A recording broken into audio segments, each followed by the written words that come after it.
don't already know, my name is Maya Lucky, and I am an aspiring YouTuber slash entrepreneur slash like literally all of the things above. If you know me, you know I have interest in like so much stuff. So yeah, I just had to be extra with like all of the things above. Today we have another video. Clearly, we'll be giving some college advice.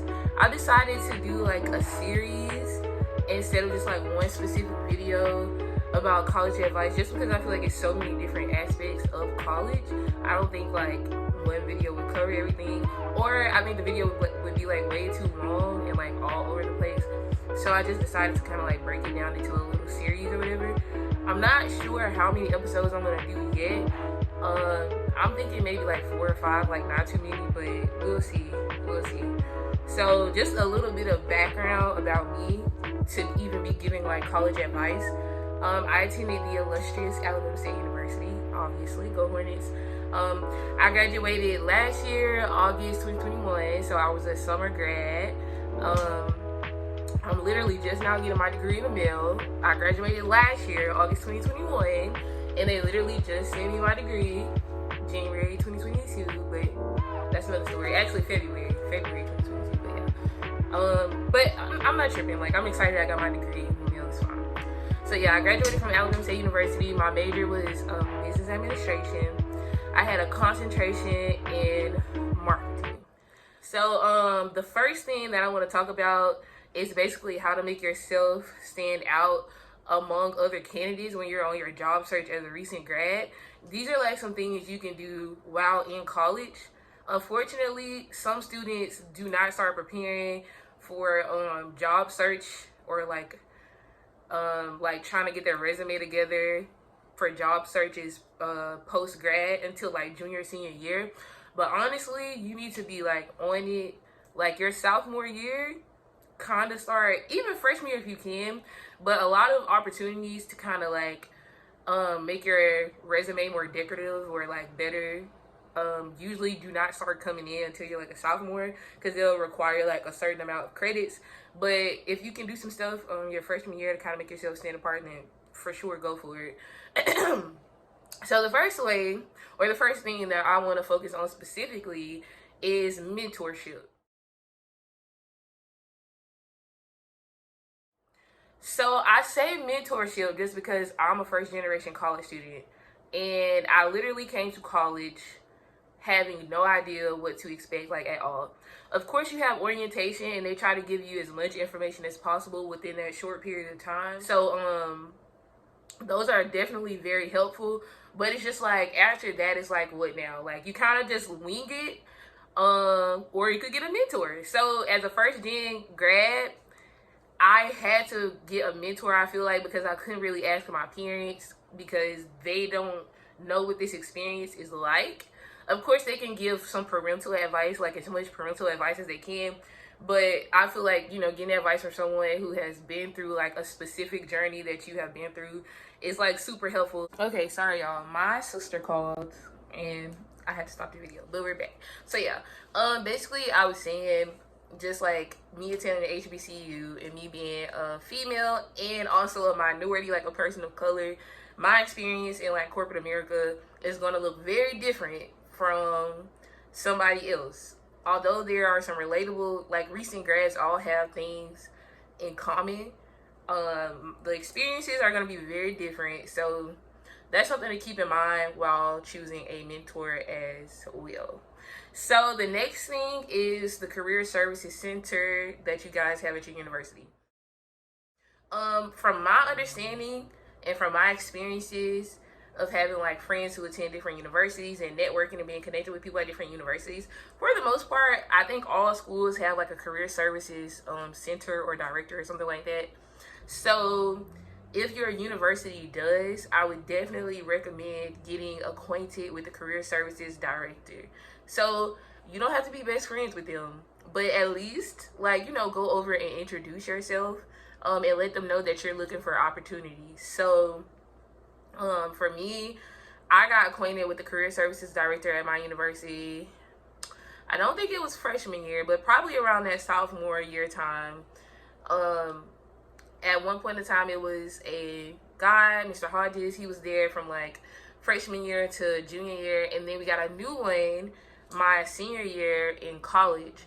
So once we got a new one, I made it a point to like go over and introduce myself. So that way, okay, I have in the back of my head, I'm about to graduate, so I need to be like kind of on it in terms of keeping myself open for opportunities. So a lot of the opportunities I got were definitely directly straight from like career services. So yeah, I would say, and even as a business major, I'll say this. I know at my university, COBA, which is the College of Business Administration, literally like one of the best programs at my university. Of course I'm gonna say that, but I feel like we legitimately are. They stress to us about just using the resources that we have on campus. So they kind of made it a requirement for us to get connected with career services. Like, it almost was not an option for us. I planned on doing it anyway just because I have that initiative.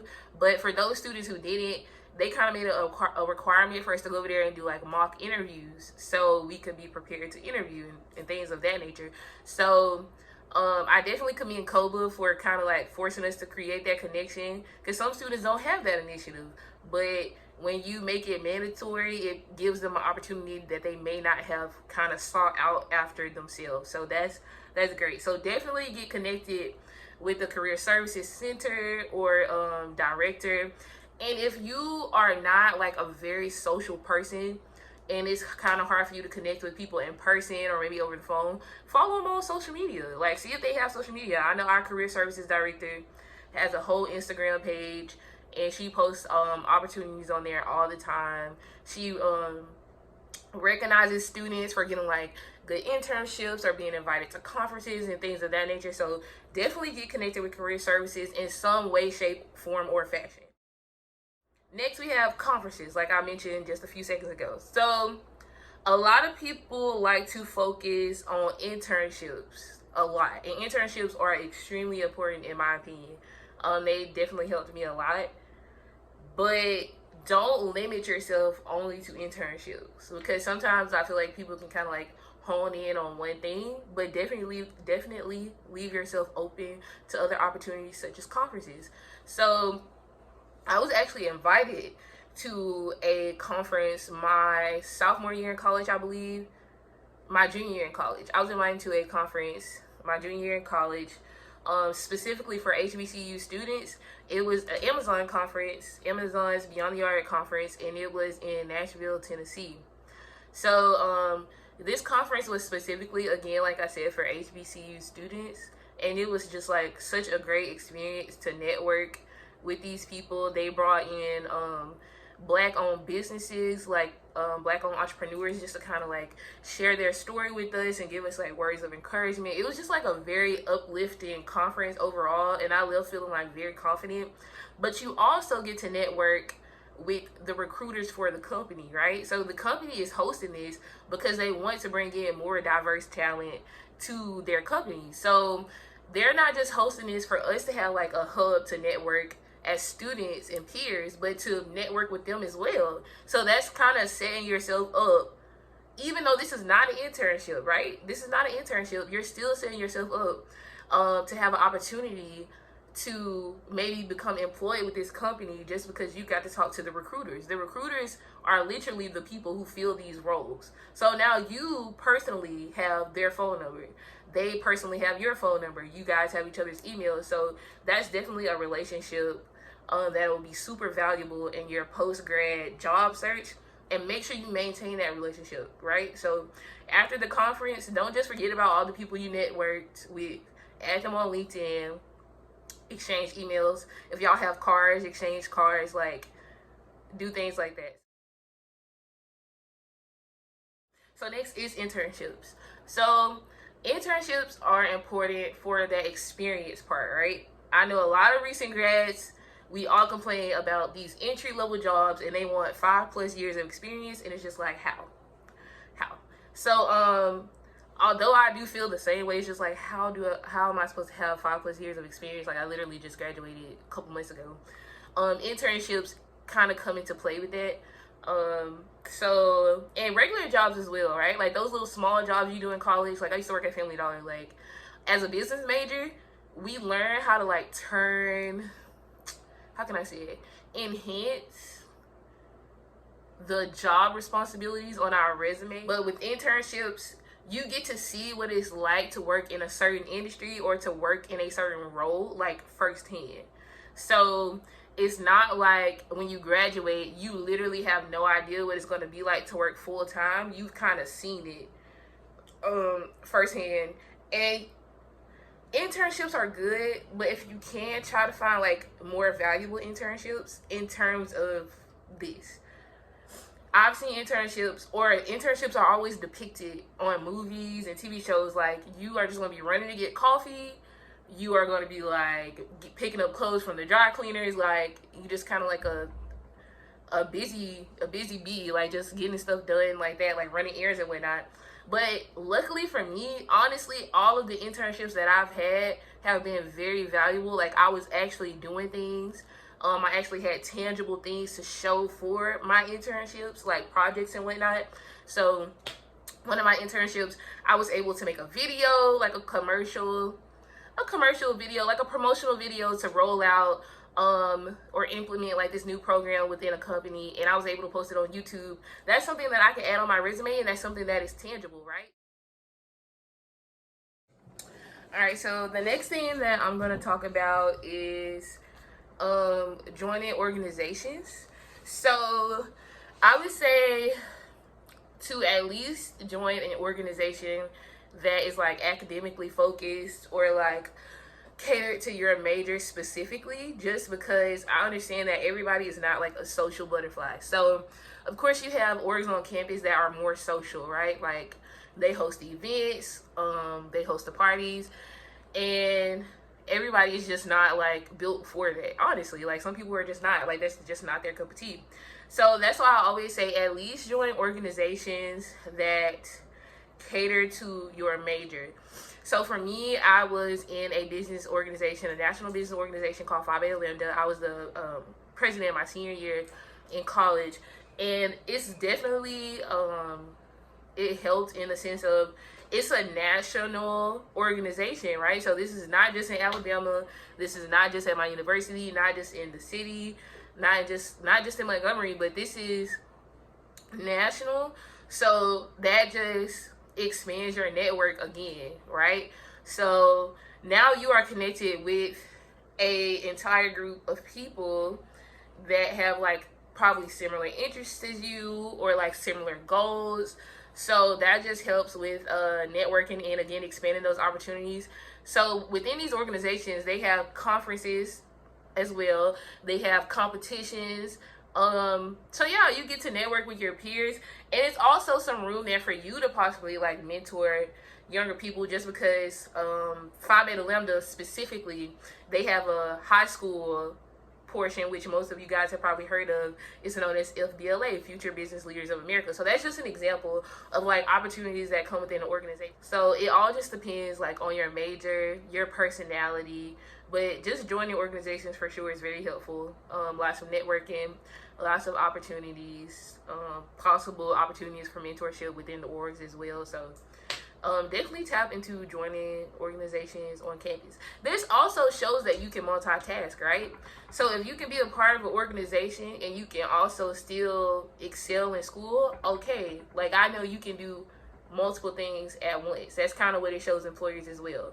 So I think some people don't think about it like this deep. Like they just think about like it's just an organization, or it's just like, well, it's a little bit more. Like it tells them a little bit more about you. So keep that in mind as well. So the last thing I'm going to talk about is certificates or certifications. So as a business major, the main certificates and certifications that we focus on is usually like tech ones, like tech certifications. So like Salesforce, SAP related stuff, literally the entire Microsoft suite. I feel like if you are a business major, you probably have been required to get certified in like the entire suite for the most part, like Excel, Access, Microsoft, of course, PowerPoint, like literally the entire thing. I'm sure there are some other ones out here. I feel like the tech guys probably know way more certifications than I do. My major, although it was in business, it was non-technical for the most part. So I'm sure the tech guys know way more about some certificates that you can get. But again, off the top of my head, the main ones that I can think of are like Salesforce, again, the whole Microsoft suite, and SAP. Those are the main ones that I can think of, but it's tons of certifications out there. Even like little skills tests. They have this thing on LinkedIn now where they have skills tests, and basically whenever you list something on LinkedIn as like a skill that you have, let's say you say you have oh god, like I guess written skills, like very well written skills, or like very, very good like typing skills or something like that. Like I think they would have like a skill test on there to just kind of like prove like, hey, this person really does have these skills. Yeah, you guys, that's gonna conclude this video.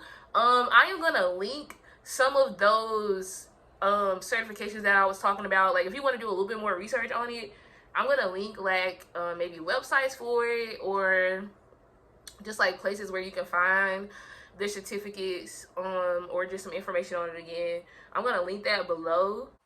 So yeah, I'm gonna link those things below, and I hope you guys enjoyed this video. I really hope that it was like very informational. I know me as a freshman in college, like this is honestly the type of stuff I used to look up on YouTube. Honestly, like I used to try to figure out like, what do I need to be getting myself like prepared for it, like just taking that initiative. I've always had like initiative, so hopefully this helps somebody who was like me, honestly did not know what they were getting into. So yeah, thank you guys so much again for being on my channel, for watching my video.